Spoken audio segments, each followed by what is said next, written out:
David and Goliath.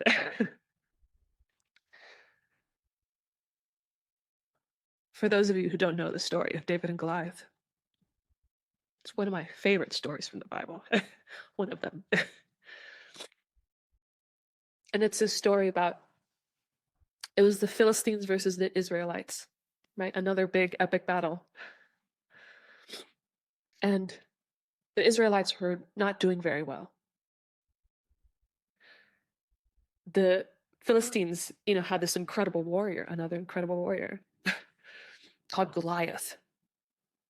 He was like a 9-foot tall giant, huge, muscular man, with his armor all over and this big sword and shield. And he was, ready. He was like, he wanted a personal battle. He wanted to fight off all the Israelites. He said, I want someone to battle me. I want one person, anybody who can take me down. He was challenging people, mocking them and saying, anybody who can fight me. And so, of course, his army, was, very confident and hopeful and inspired. And the Israelites, were full of fear and terror. Just looking at this giant, they're like, how are we going to battle this person? It's impossible. They were like, it's impossible. Nobody can defeat him.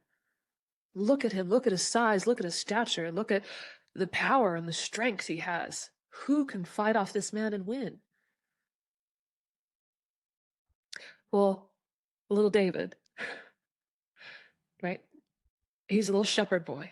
And his father wants him, right, not to fight Goliath, but he wants him to deliver food to his brothers who are in, that army who was facing the Philistines. And so he is taking this food, to his brothers. And then he sees Goliath there. And he decides, I'll fight you. I'll challenge you. And Goliath is there laughing at him, like this little boy, smaller than all the other men in the army, this little tiny boy. And he's so confident, thinking he can win, he can fight me, this 9-foot tall giant. And Goliath is like, it's not me. I'm not going to defeat you. The God Almighty is going to put your head in my hands. And confidently, without any fear, he has his slingshot and he takes 5 stones.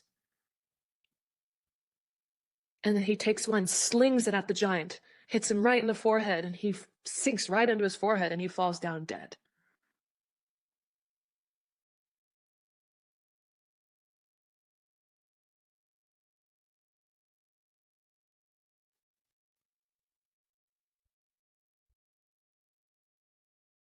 And of course, the rest of the army sees this and is shocked, appalled, and they run in fear, thinking if they can defeat Goliath, oh my God, we have no chance.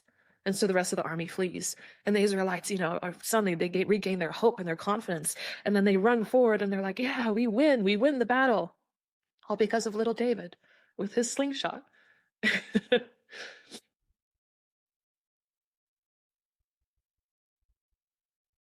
Well, a lot of the stories in the Bible, a lot of people miss this point, is that the stories of the Bible, whether they're real or not, I'm not going to go into that. But what I will say is that the Bible is truly meant to be read intuitively.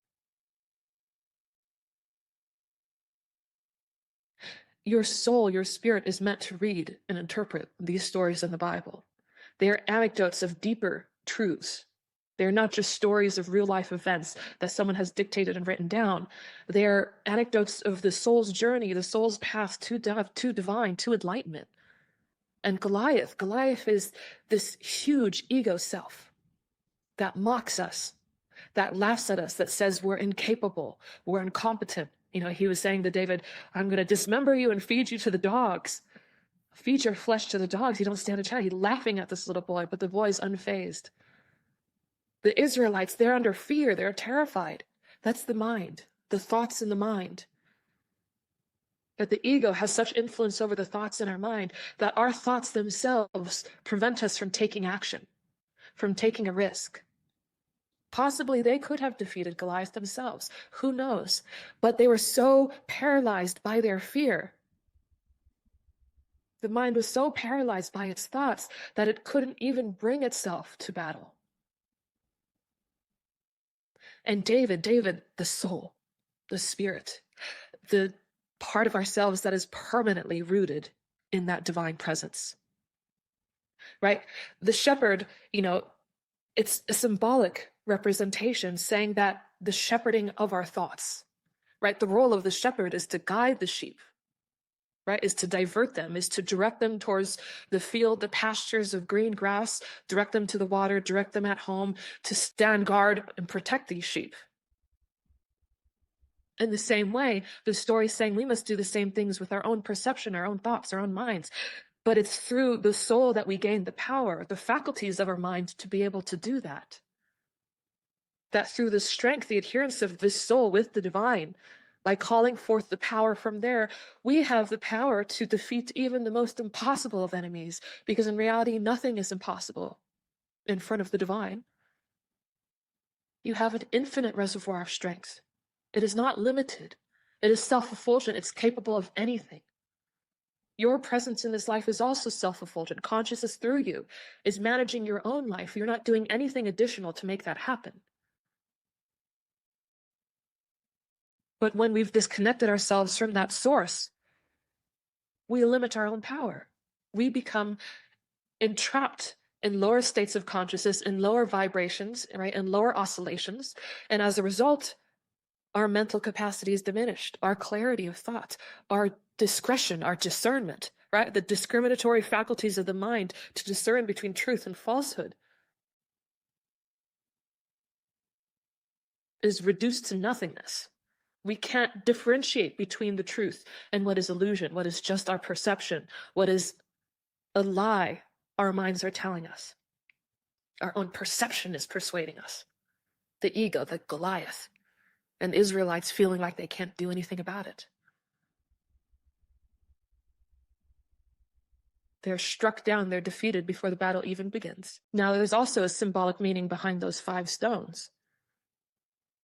Right? It's not just, right? It took just 1 stone to really defeat Goliath, but he picked up 5 stones.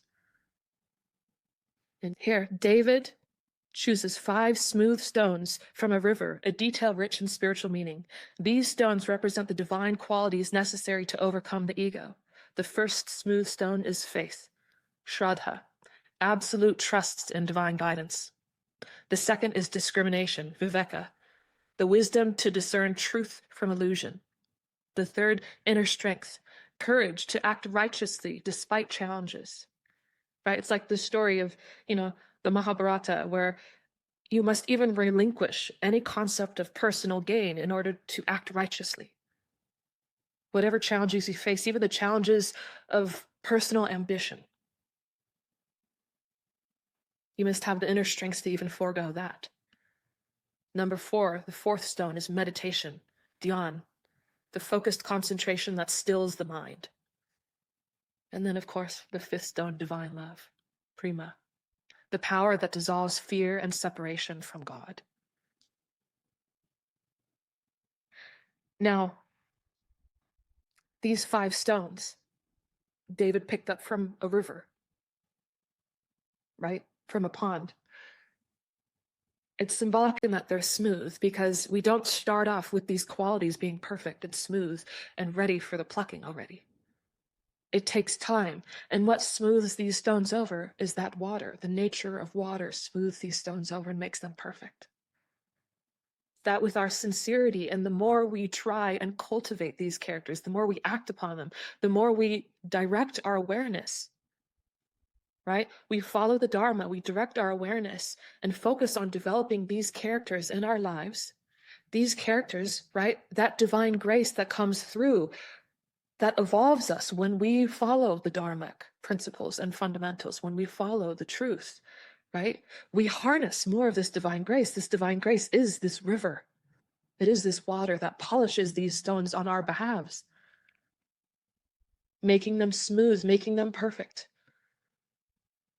Ultimately, we have to have this river running through us to be able to smooth these qualities over. But trust me when I say it'll take care of itself.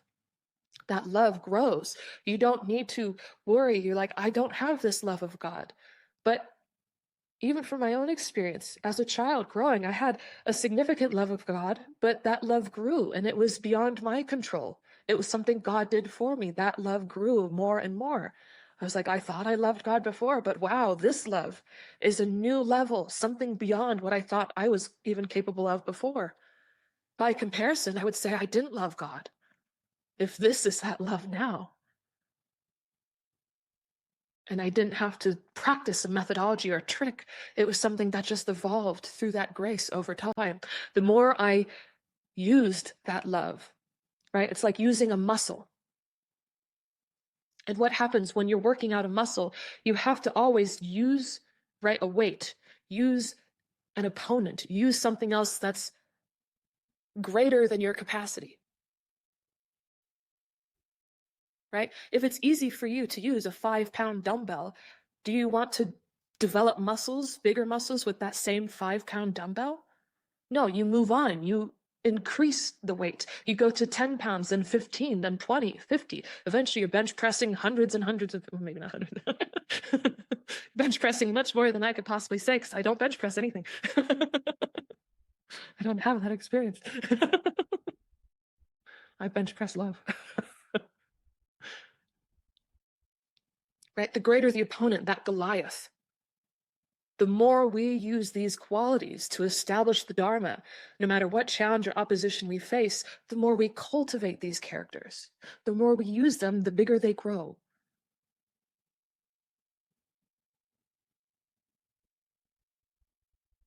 The more you want or need love in a situation that requires it and calls for it, you go within to that stillness, that silent epicenter of consciousness itself, knowing that that is your true nature, that that is the divine. You call upon it with the love, right? Oil pulls oil, love pulls love. You go into that with love in your heart. You call forth from it with love. It pulls that love forth from that consciousness, from that divinity. And you now have this reservoir of love capable of accomplishing any trial that requires that love. Anybody who has a lot of challenges in life, be grateful, because these challenges are ways of growing. They're ways of expanding ourselves. If you know how to use them, these challenges is your greatest boon in life. It's not a challenge that causes suffering. It's our inability to address a challenge that causes suffering. And as we know, there is no inability to address a challenge. There's just the lack of motivation and desire to address a challenge. It's not important enough to us yet. We have to experience more of life until we experience a call unlike any other, where no matter what, nothing will fulfill us except for the divine.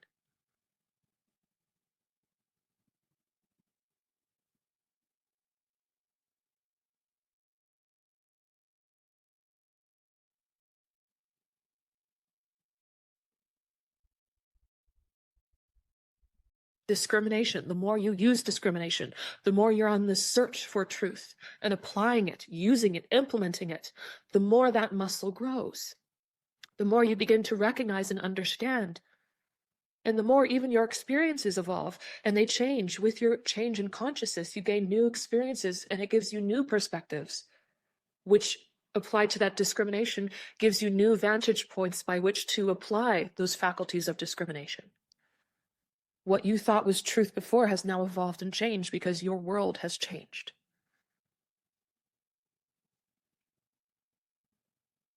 So never look down on someone for having challenges. Sometimes those people are the luckiest to have that challenge, especially when they know how to use it. Until eventually you're so established in that peace that the challenge itself cannot bring you out of it. And then you realize, true peace does not come from controlling my life or trying to curate my existence, but rather it's the effects of that presence, that ocean. It's that droplet that's finally just dissolved itself completely. And now the same face, the same name, the same personality, but the peace never goes away. You can lose power, but enlightenment is never lost. You can never lose enlightenment. That is permanent.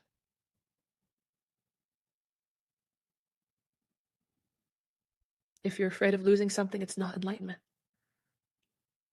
It's all ego.